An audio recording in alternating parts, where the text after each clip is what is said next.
Profesor, të njëjtën...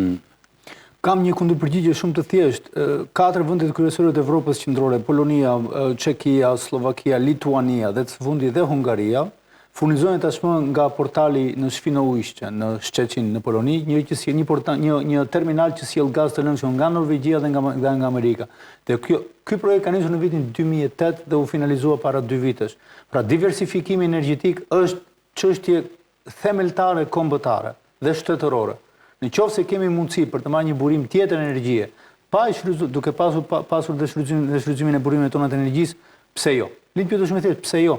Pse jo? Ndërkohë që, dakord, e kuptoj që Kosova është qytet i vogël, 2 milionë njerëz, jo të gjithë kanë nevojë për gaz e tjerat, por pikërisht sepse nuk është kaq i rëndësishëm sa çështja e ngjilli, mund të bëhet siç është Qymir-Guri, mund të bëhet kjo gjë dhe nuk prishej puna dhe biseda me amerikanët, sepse është diversifikim. Këtë gjë ka bërë Polonia, këtë gjë ka bërë dhe Lituania.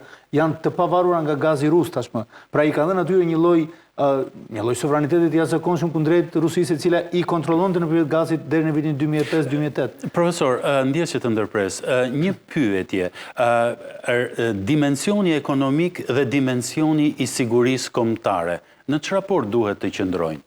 Ato janë të dyja të lidhura. Diversifikimi i energjisë ka të bëjë tërësisht me sigurinë kombëtare.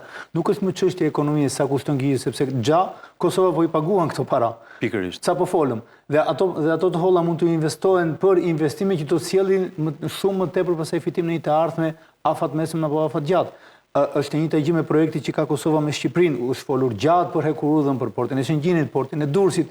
Kemi dëgjuar me vite me radhë këto gjëra. Tani përsëri dalë tek pyetja, është themi dhe nuk duam apo nuk duam dhe ndaj themi. Pra kemi të bëjmë me një lloj përmendimi mungesë larg pamësie të jo vetëm të qeverisë sot me të elitës politike kosovare në këtë pikë.